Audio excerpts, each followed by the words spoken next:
I'm Rosie, 32 female. I live in a small but comfortable apartment in the city, a place I earned through years of meticulous saving and careful financial planning. As a senior financial analyst, my life revolves around numbers, logic, and predictable outcomes. For the past decade, that same logic applied to my family. I was the reliable one, the financial backstop, the person they called when things went wrong. I never thought that being responsible would lead to them treating me as an option, easily discarded when I no longer served their immediate needs, which is exactly what happened when they planned our annual family vacation without me. Before this story unfolds, I'd love to connect with you. Please let me know in the comments where you're watching from and what time it is in your corner of the world. It's amazing to see how far these stories can travel. The annual Miller family vacation was less a tradition and more of an institution. For 15 straight years, ever since my brother Mark and I were in high school, the first 2 weeks of August were sacred. It started with my dad, David, inheriting a modest sum from his own father and deciding to create a lasting memory instead of just putting it in the bank. That first year, we went to a lakeside cabin a few hours away. It was simple, rustic, and perfect. As we all grew older and started our own careers, the destinations became more ambitious. We'd done everything from Caribbean cruises to a rented villa in Tuscany. It was our one time of year to reconnect, to put aside the minor squabbles and just be a family. I cherished it. In recent years, coordinating the trip had fallen to me. My parents, Margaret and David, found online booking confusing, and my brother Mark was too busy with his teaching schedule. My younger sister, Chloe, was. Well, Chloe was too busy being Chloe. So I became the designated travel agent. I didn't mind. My job as a financial analyst meant I was good with details, spreadsheets, and finding the best deals. I was the one with the high-limit credit card and the pristine credit score, so booking a 5-person international trip was easier for me. Every year, we'd have a family meeting in January, throw around ideas, and vote. By February, I'd have everything booked and paid for, and everyone would pay me back their share in installments over the next few months. It was a system that worked. This year, the chosen destination was a beautiful all-inclusive resort in Costa Rica. I'd found an incredible package deal, villas on the beach, jungle excursions, the works. I booked it back in late January, the total coming to just over $20,000. As usual, I put it on my card, and as usual, everyone promised to pay me back. My parents and Mark sent their first installments on time. Chloe, however, did not.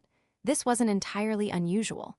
Chloe operated on her own schedule, a timeline dictated by brand deals and social media engagement. At 26, she was a moderately successful lifestyle influencer, which, as far as I could tell, meant she took pretty pictures in expensive clothes that brands sent her for free. I sent her a gentle reminder in March. Hey, just a reminder about the first payment for the trip. No rush, just let me know. The reply was instant, full of bubbly emojis. OMG Rosie, so sorry. Things have been crazy. I'll send it this week, promise? The week passed. Then another. I was busy with a major project at work, so I let it slide. When April came around and the second installment was due from everyone else, I still hadn't received a dime from her. I called her this time. She answered on the third ring, sounding breathless. Rosie, hey, can I call you back? I'm literally in the middle of a shoot. It'll just take a second, Chloe. It's about the vacation money. You're behind by about $1,000 now. There was a heavy sigh on the other end of the line. I know. It's just a brand deal fell through and I'm in a bit of a tight spot. Can you just cover me for a little while? I'll have it by the summer for sure. I felt that familiar pang of frustration mixed with reluctant sympathy. This was Chloe's pattern. She lived a life that looked glamorous on Instagram but was financially built on a house of cards. And I was always the one expected to prop it up. Chloe, it's a lot of money. I can't just cover you. It's not just covering me, Rosie. It's helping your sister. You know I'm good for it. You make so much money in your boring desk job anyway. What's a couple thousand to you? The jab about my job stung, but I let it go. It's the principle, Chloe. We all agreed to pay our share. If you can't afford it, we need to talk about that.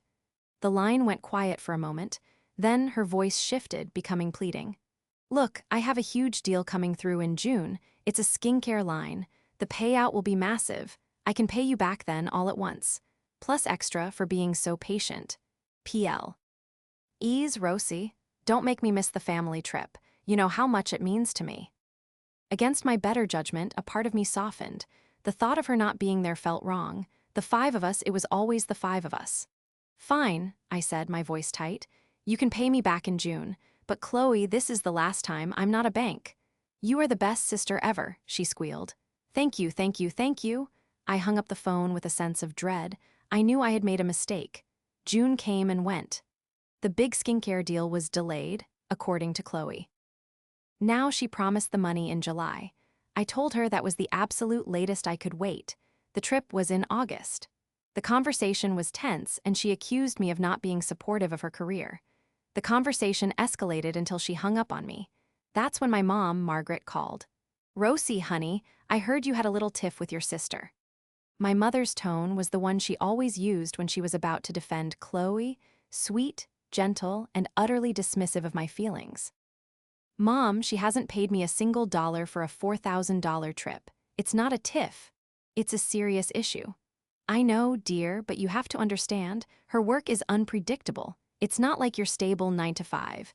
A little flexibility is all she needs. Her father and I are worried that all this pressure you're putting on her is stressing her out. I was stunned into silence. I was putting pressure on her. I was the one out $20,000, 5 of which were for my sister's share of a luxury vacation she apparently couldn't afford. Mom, I'm the one who paid for everything. The entire trip is on my credit card. The least she can do is pay me for her own ticket. And she will, my mom said smoothly. She just needs a little more time. You know, Rosie, for someone who's so good with money, sometimes you can be very inflexible. It's family. We help each other out. Your father and I helped you with your down payment on your apartment, remember? The implication was clear. I owed them. My down payment had been a loan, which I had paid back with interest within 2 years. This was different. This was enabling Chloe's irresponsibility. My jaw tightened. So, what are you suggesting? That I just pay for her entire trip? Don't be so dramatic, just give her until the trip. She'll have the money by then. What's the big deal? The big deal was that I was tired of being the family safety net. I was tired of my own financial prudence being treated as a communal resource for Chloe's whims. I finally found my voice. No, I said, the word feeling foreign and powerful. I'm not doing it. If Chloe can't pay me her share by the end of July, then she's not going. I'll cancel her ticket. There was a sharp intake of breath on the other end. Rosie, you wouldn't dare. You would ruin the whole vacation over a little bit of money. It's not a little bit of money, Mom. And yes, I would. The deadline is July 31st. I ended the call, my hand trembling. I felt a strange mixture of terror and empowerment. For the first time, I had drawn a line in the sand. I had no idea that in response, my family was about to erase me from the picture entirely. The fallout from my ultimatum was immediate and chillingly silent. The normally buzzing family group chat, a constant stream of memes from Mark, neighborhood gossip from my mom, pictures of Chloe's latest brunch, and articles my dad thought we'd find interesting, went dead. At first, I thought I was being paranoid. Maybe everyone was just busy, but days turned into a week, and the silence was deafening. My own attempts to start a conversation were met with one-word answers or were flat-out ignored. A picture I posted of my new potted plant, something my mom would normally gush over, received 0 reactions. It was like I had been digitally excommunicated. I tried calling my brother, Mark. He was usually the Switzerland of our family conflicts, the calm voice of reason. He answered, but his voice was strained. Hey, Rosie, what's up? Is everything okay? The group chat is a ghost town and no one's returning my calls. He hesitated for a long moment. Yeah, everyone's just been swamped. Mom and Dad are doing some work on the house, and Chloe is, you know, Chloe. It was a non-answer, and we both knew it. Mark, come on. This is about Chloe and the money, isn't it? Mom called me. Look, Rosie, he sighed, and I could picture him rubbing his forehead the way he did when he was stressed. I don't want to get in the middle of this. But you have to admit, threatening to kick her off the trip was pretty harsh. It's the family vacation. She owes me $4,000, Mark. I'm not a bank. Is everyone forgetting that I paid for them too? For everyone? I know, and I appreciate it. I sent you my last payment this morning, by the way, but you know how she is. And you know how mom and dad get when it comes to her. Maybe you could. Just ease up a little, for the sake of the trip. I felt a surge of betrayal. Even Mark, my logical, fair-minded brother, was siding with them. He was asking me to ease up on being financially responsible while I floated a loan the size of a used car for our influencer sister. So I'm the bad guy here, for wanting to be paid back. No one is saying you're the bad guy, he said, his tone placating. We're just saying family is more important than money. We'll figure it out. Just don't do anything drastic. The conversation ended with a vague promise to talk later, but the message was clear. I was expected to absorb the cost, both financially and emotionally, to keep the peace. The end of July approached with alarming speed. July 31st was the deadline I had set. It was a Wednesday. I stared at my phone all day, waiting for a notification from Chloe, a bank transfer, a text, anything. Nothing came. The silence from my family continued, a heavy, oppressive blanket of disapproval. That evening, feeling a knot of anxiety in my stomach, I sent a final message directly to Chloe. Today is the deadline we discussed. I still haven't received payment. As I said, I'll have to cancel your portion of the trip tomorrow if I don't hear from you. I watched the message turn from delivered to read. And then nothing. No reply. No frantic phone call. No defense, just silence. It was unnerving.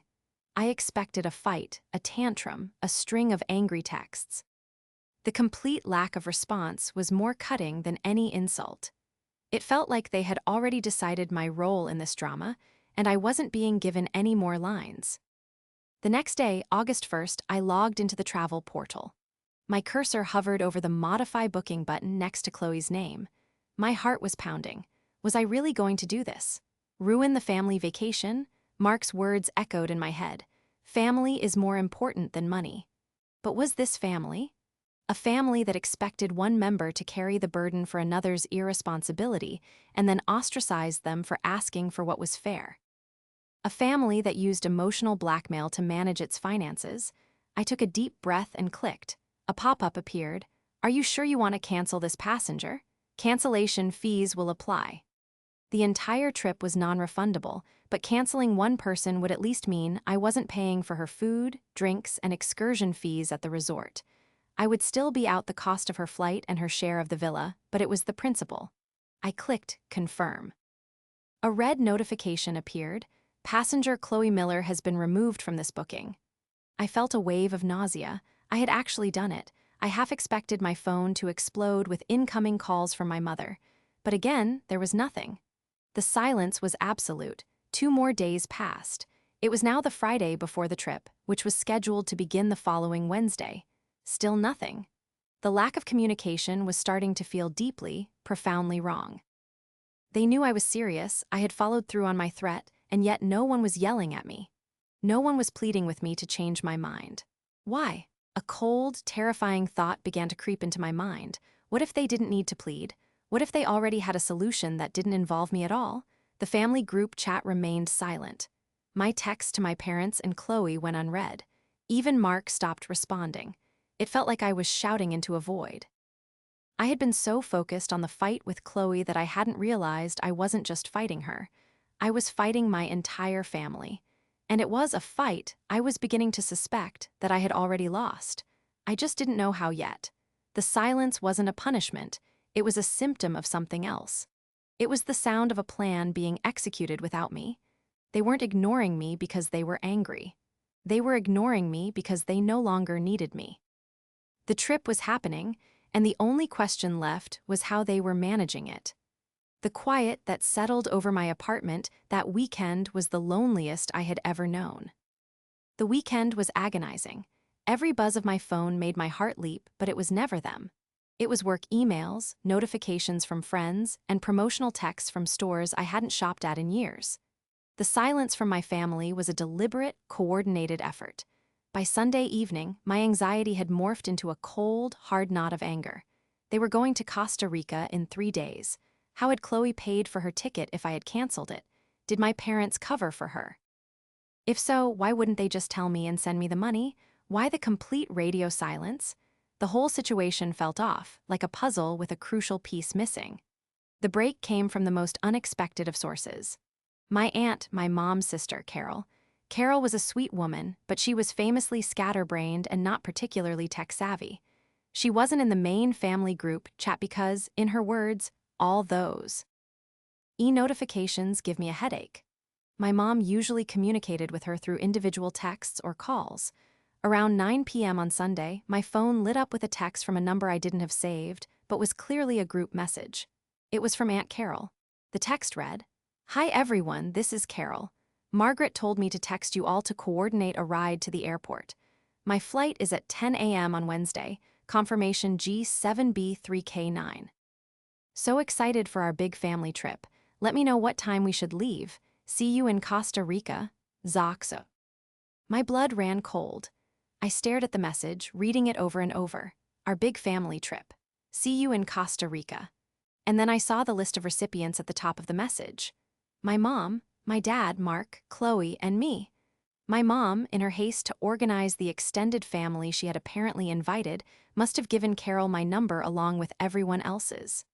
Carol, in her technological innocence, had simply created a new group message with everyone Margaret had told her was going.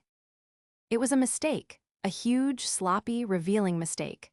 I was not supposed to be on this text chain.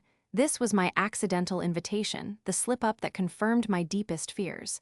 They weren't just going without Chloe. They were all going, and they had invited my aunt to take my place. My breath hitched in my chest. I felt a wave of dizziness, and I had to sit down on my couch. The pieces of the puzzle clicked into place with horrifying clarity. The silence wasn't just about punishing me. It was about hiding the fact that they had replanned the entire trip behind my back. They had waited for me to cancel Chloe's ticket, and then they had simply booked a new one for Aunt Carol. My replacement. The realization hit me like a physical blow. They hadn't just excluded me, they had replaced me as if I were a defective part in a machine. I, the planner, the financier, the responsible one, was deemed disposable. My aunt, a lovely but peripheral family member, was more essential to the family vacation than I was. My mind raced, replaying the events of the past month. The way my mother had dismissed my financial concerns. The way my brother had urged me to just ease up. The absolute, complete silence from Chloe after I issued my ultimatum. They hadn't been worried because they had a contingency plan. A plan where I was the villain of the story. The inflexible daughter who tried to ruin the trip over money, and they were the poor victims who had to scramble to save their precious tradition. My shock quickly curdled into a white-hot rage. How dare they?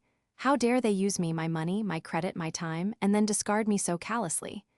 The entire $20,000 vacation was still sitting on my credit card. I had paid for the villas, the flights, the excursions, for all of them.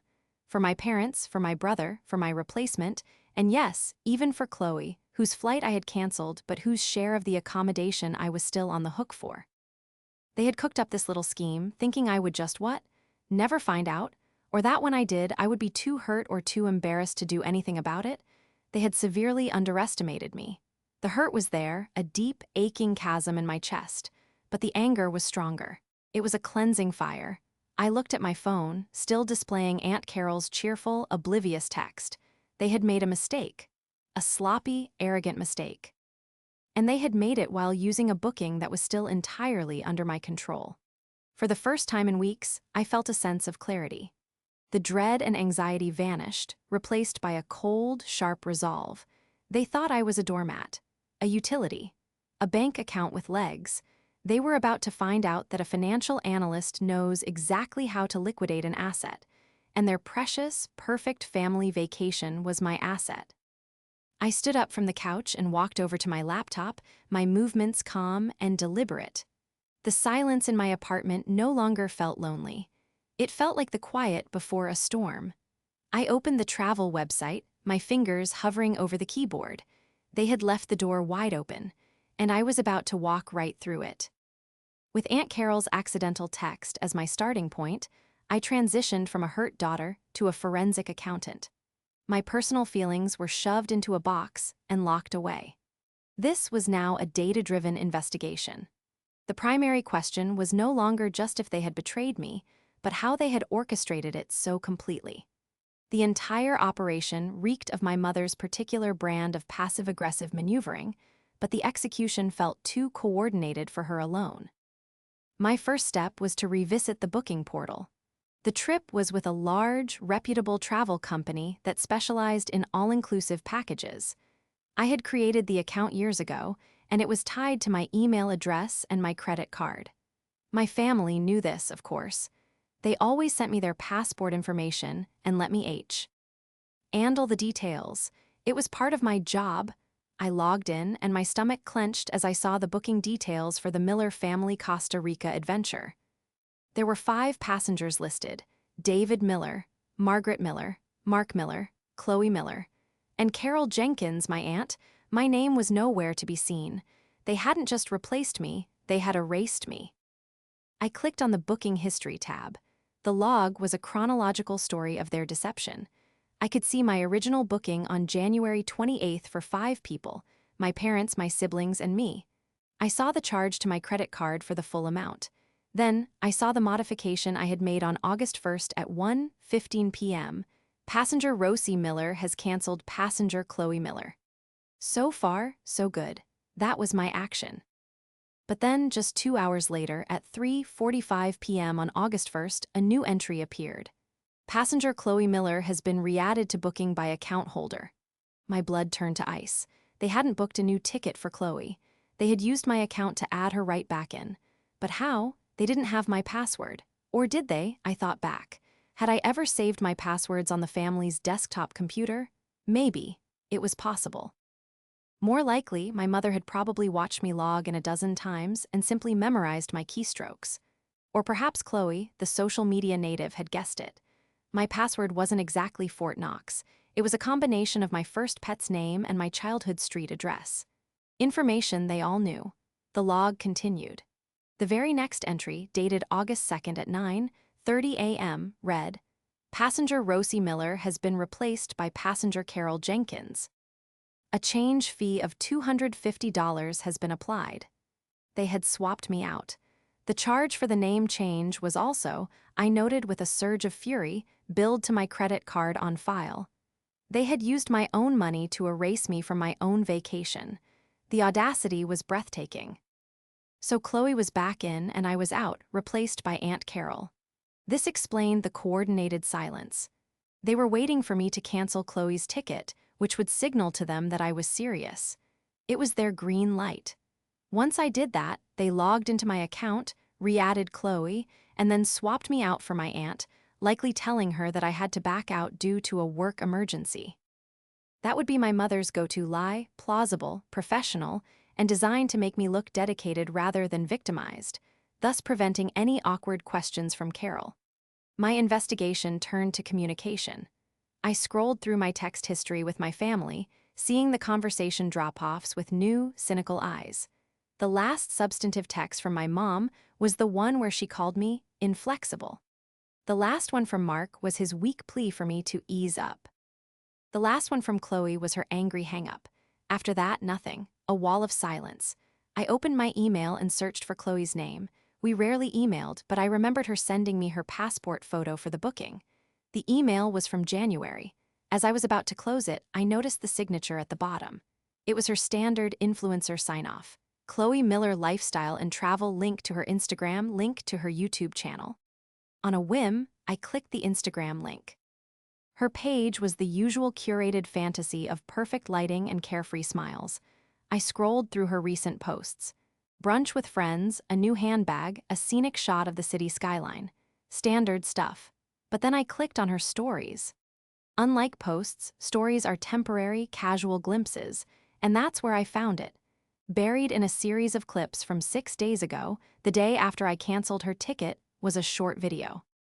It was a boomerang clip of 4 champagne glasses clinking together. The caption read, "Vacation saved, winking face, best family ever." Airplane, palm tree. The people in the video were out of focus, but I could make out my mother's distinctive floral blouse and my father's wedding ring. It was a celebratory toast. A celebration of their victory over me. They were toasting the successful execution of their plan to cut me out and keep the trip. The final piece was the money. Who paid for Chloe and Aunt Carol? I checked my credit card statement online. There it was, the initial charge for the whole trip. the $250 name change fee, but there were no new charges for flights. Then I realized by re-adding Chloe and swapping me for Carol, they avoided having to buy new tickets at last-minute prices. They had only incurred the change fee. It was a financially savvy, if morally bankrupt maneuver. And Chloe's share? The $4,000. It was obvious now that my parents had paid it. They had the money all along. The whole sob story from Chloe about a brand deal falling through was likely a lie. They could have paid me her share at any point in the last 6 months. But they didn't. They chose to let me chase her for the money. They chose to let me become the bad guy. They created a problem, Chloe's non-payment. ND then engineered a situation where I was forced to take an unpopular action. My ultimatum wasn't the cause of the conflict. It was the excuse they needed to enact the solution they wanted all along. A vacation without the inflexible daughter who held them accountable. I closed my laptop, the screen reflecting my own grim expression. I had all the evidence I needed. Every text, every transaction, every social media post was a dot, and I had connected them all. The picture they formed was one of profound, calculated betrayal. They hadn't just forgotten me. They had conspired against me. They had used my resources, my trust, and my love against me. And in 3 days, they planned to be sunning themselves on a beach in Costa Rica, sipping cocktails paid for by a person they had intentionally and maliciously left behind. But their plan had one fatal flaw. The booking, the money, the power, it was all still in my name.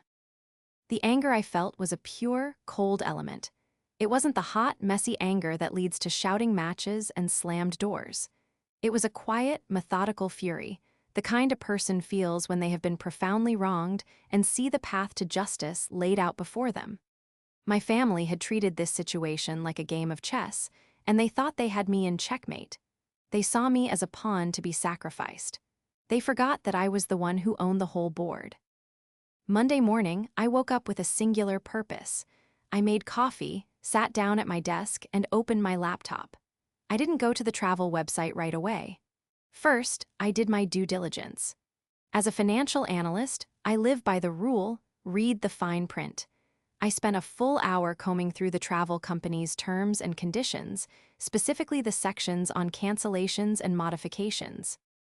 I had told my family the booking was non-refundable, which was true in the sense that we wouldn't get our money back if we simply decided not to go. But non-refundable didn't mean non-cancelable. The terms were clear.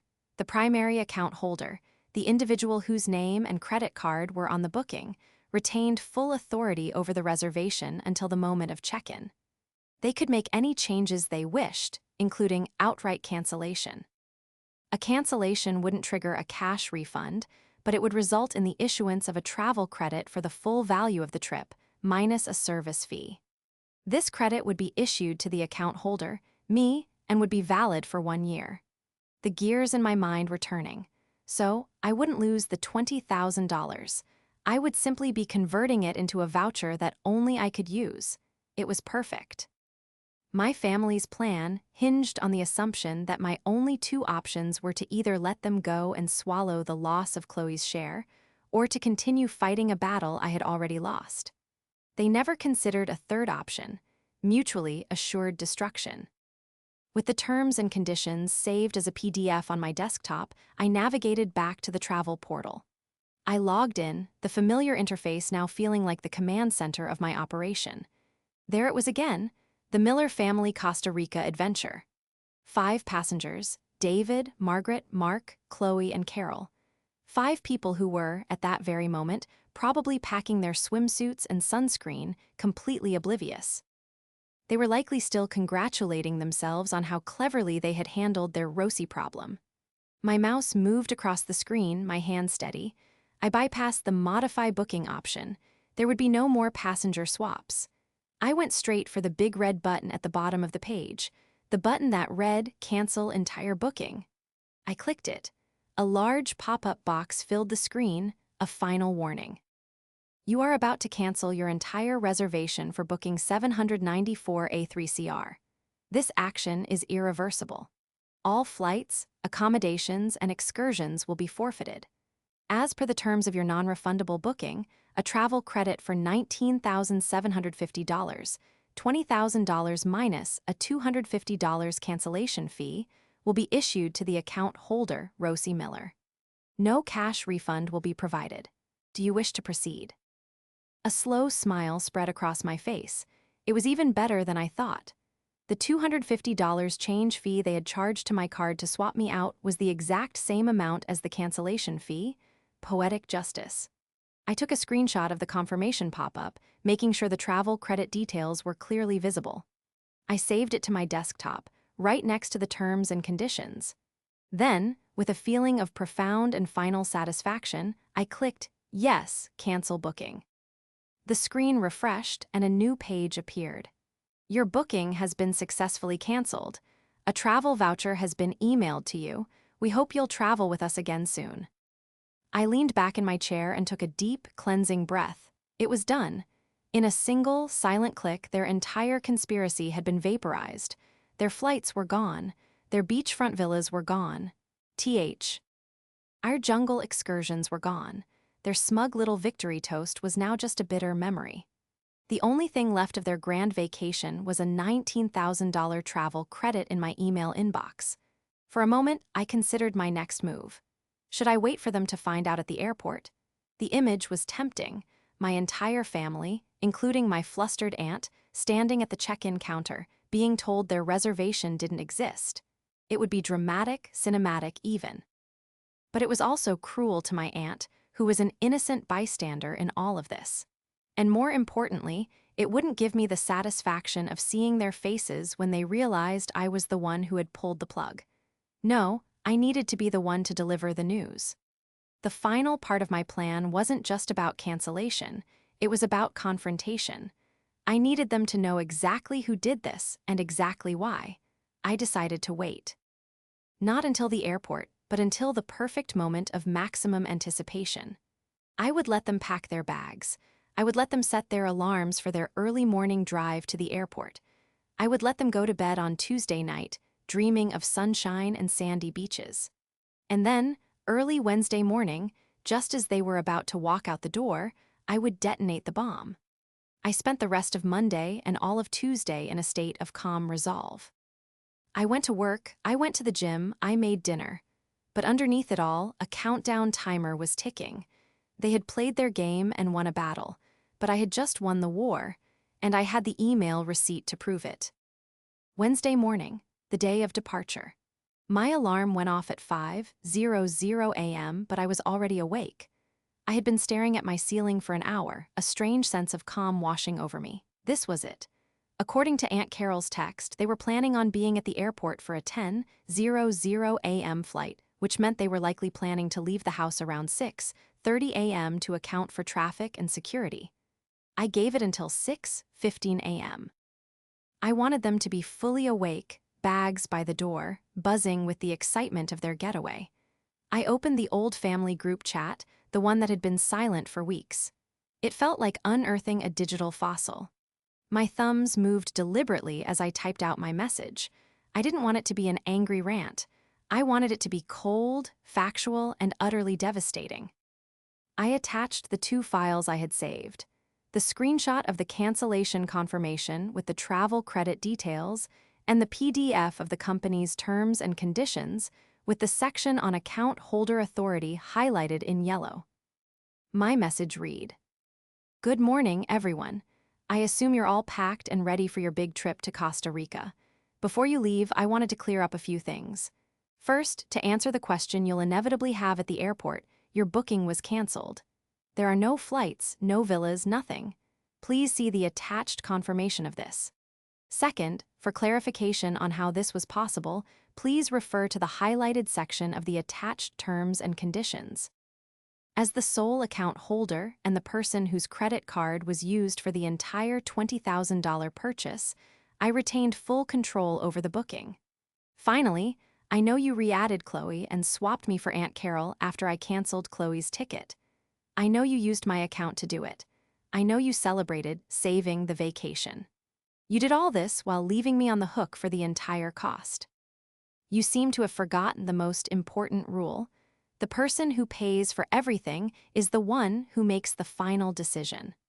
The full value of the trip has been converted into a travel credit in my name. I'll be sure to send you a postcard from wherever I decide to go next year. Have a wonderful day. I hit send.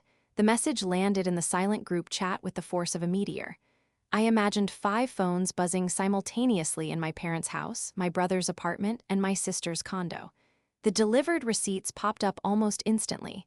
Then, a few seconds later, one by one, read by Mom, read by Dad, read by Mark, read by Chloe. The silence that followed lasted for exactly 47 seconds. I counted. Then my phone began to vibrate so violently it nearly fell off my bedside table. It was my mother. I let it ring. It went to voicemail. It rang again immediately. My father this time. I let it ring. Then came a text from Chloe. What did you do? Another one. You psycho. I'm going to sue YOU. Then Mark. Rosie, call me. We need to talk about this. This is a huge mistake. My mother started texting now, a frantic jumble of typos and fury. Rosaline, answer your phone this instant. This is not funny. You have ruined everything. Carol is here. I ignored them all and made myself a cup of coffee. I wanted to let them stew in the wreckage of their own making. After about 10 minutes of my phone buzzing nonstop, I decided it was time. I took a sip of my coffee and answered the next incoming call. It was my mother again. I put her on speakerphone. What have you done? She shrieked, her voice shrill with panic and rage. I could hear my father yelling in the background and what sounded like Chloe sobbing. I did exactly what I said I did in the text, Mom, I said, my voice even and calm. I canceled the vacation. How could you? How could you be so selfish, so vindictive? Your aunt is standing in our hallway. The whole family was waiting for this. Was I asked simply. Was I waiting for this, or was I replaced? You went behind my back, used my travel account, and used my money to charge a fee to swap me out for someone else. Did you think I wouldn't find out? There was a sputtering on the other end. We were going to pay you back. Chloe was going to get the money. You were being so difficult and unreasonable, you backed us into a corner. You backed me into a corner, Mom, I corrected her. I was left with a $20,000 bill while the rest of you formed a conspiracy. You celebrated getting rid of me. I saw the Instagram story. Vacation saved, you called it. The line went dead silent. I had revealed my trump card. They hadn't known that I'd seen that. Dad, are you there? I asked into the silence. I heard some fumbling, and then my father's voice, uncharacteristically angry, came on the line. You've gone too far this time, Rosie. There are some things you just don't do to family. Like plotting behind their back, like leaving them out of a family tradition because they had the audacity to ask for money they were owed, like stealing their identity to log into their account and make changes. Which of those things, Dad? He had no answer. I could hear Chloe grab the phone. You are dead to me, she screamed. You've always been jealous of me, and this proves it. You couldn't stand to see me happy. I could stand to see you be responsible, Chloe, I said coolly. That's all I ever asked. You couldn't manage that, and Mom and Dad enabled you every step of the way. All of you made your choice, and I made mine. I ended the call. My heart was hammering, but I felt no regret. I blocked all of their numbers, my parents, Chloe, even Mark for the time being. The storm had broken, and I had weathered it. They had wanted a family vacation. Now they could have a family staycation, sitting in their living room, surrounded by their packed luggage and the shambles of their deceit. The days and weeks following what my family now referred to as the Costa Rica incident were defined by a profound and welcome quiet. By blocking their numbers, I had effectively built a fortress around my life, and the silence was my peace. The frantic energy of their betrayal and the cold fury of my revenge were replaced by a calm stillness I hadn't realized I was missing. The first crack in that silence came about a week later, in the form of an email from my brother, Mark. The subject line was simply Rosie. I hesitated before opening it, bracing for another wave of guilt-tripping or anger. But Mark's tone was different. It wasn't accusatory, it was defeated. Rosie, he wrote, I don't even know what to say. The last week has been hell here. Mom isn't speaking to Dad because she blames him for not handling you. Chloe has locked herself in her room, claiming this has ruined her brand's credibility, whatever that means. And Aunt Carol, bless her heart, ended up staying for 3 days trying to mediate before fleeing back home, saying our family was more dramatic than her soap operas. He continued, I want to say I'm sorry. I know that's not enough, but I am. When you called me, I took the easy way out. I didn't want to get in the middle of it, so I just repeated Mom's talking points about keeping the peace. I didn't stick up for you, and I should have. I knew what they were planning was wrong. I didn't agree with it, but I went along with it because it was easier than fighting them. I see now that my silence made me complicit. I don't expect you to forgive me, but I wanted you to know I was wrong. I read the email 3 times. It was the first genuine apology I had received. It didn't make excuses or try to justify their behavior. It was a simple admission of his own failure. I didn't reply immediately. I needed to think. A few days later, a letter arrived. It was a card from my dad. Inside, his neat, accountant's handwriting filled the small space. It wasn't an apology, not really. It was an explanation, a sad and pathetic one. He wrote that my mother had been so insistent, so convinced I was trying to sabotage the family, and that Chloe was so fragile. He admitted to giving Mom my password for the travel site, thinking she was just going to check on the flight times. He wrote that he knew it was wrong, but that he didn't know how to stand up to her when she got an idea in her head. He ended it with, "I hope one day we can be a family." Again, it was a letter from a man who had abdicated his responsibility as a husband and a father. I felt a pang of pity for him, but it was overshadowed by disappointment. He was sorry he got caught, not sorry for what he did. From my mother and Chloe, there was nothing. No apology, no explanation. I learned through the grapevine, Aunt Carol, who called me a week later to apologize for her unwitting role in the drama, that they had doubled down on their narrative. In their version of events, I was a mentally unstable, jealous sister who had a meltdown and spitefully ruined a non-refundable trip for everyone, costing them thousands of dollars. They were the victims. This version was, of course, easier to tell than the complicated truth about their own deceit. It painted them in a sympathetic light and me as the villain, which was a role they had clearly assigned to me long ago. I decided to reply to Mark. I kept it short. "Thank you for your email, Mark. I appreciate your honesty. I need some time." It wasn't forgiveness, but it was a door left slightly ajar. A few months passed. The fall set in. I used a small portion of the travel credit to book a weekend spa trip for myself. As I sat in a sauna, surrounded by steam, I felt the last knots of tension from the incident finally release. The money wasn't the point anymore. It was about respect. My family had shown me none, and I had simply returned the favor. The real test came around Thanksgiving. Mark called me. I decided to answer. He sounded hesitant. "Hey, so. Mom is trying to plan Thanksgiving dinner. She wants to know if you're coming." I knew this call was coming. The holidays were the next big family institution. "What do you think, Mark?" I asked him directly. "I think it will be incredibly awkward," he said with a sad laugh. "But I also miss my sister. I'll be there and I'll have your back, but I'll understand if you don't want to come." I thought about it for a long time. I thought about the silence, the betrayal, and the carefully constructed lies. Going to Thanksgiving would mean tacitly accepting a return to the old dynamic, pretending it never happened for the sake of a turkey dinner. I couldn't do that. "I won't be there," I said, my voice clear and steady. "I'm going to spend Thanksgiving with friends this year. My family lines have been redrawn. You and I can get together for coffee next week, just the two of us. But the larger family, I'm done with that for now, maybe forever." There was a long pause on his end. "Okay, Rosie," he said finally. "I get it. Coffee next week sounds great." That was the beginning of my new family dynamic. It was smaller, quieter, and built on a foundation of honesty. Mark and I started rebuilding our relationship one-on-one. The rest of them, my parents and Chloe, remained on the other side of a line I had drawn in the sand. I heard they eventually went on a vacation, a cheap cruise somewhere, paid for by my parents. I felt nothing when I heard it. As for the $19,000 travel credit, I'm still deciding what to do with it. Maybe I'll take that trip to Costa Rica myself next year, or maybe I'll go somewhere new. The point is, it's my choice. I am the account holder in my travels and in my life. And I will never let anyone else make a booking on my behalf again.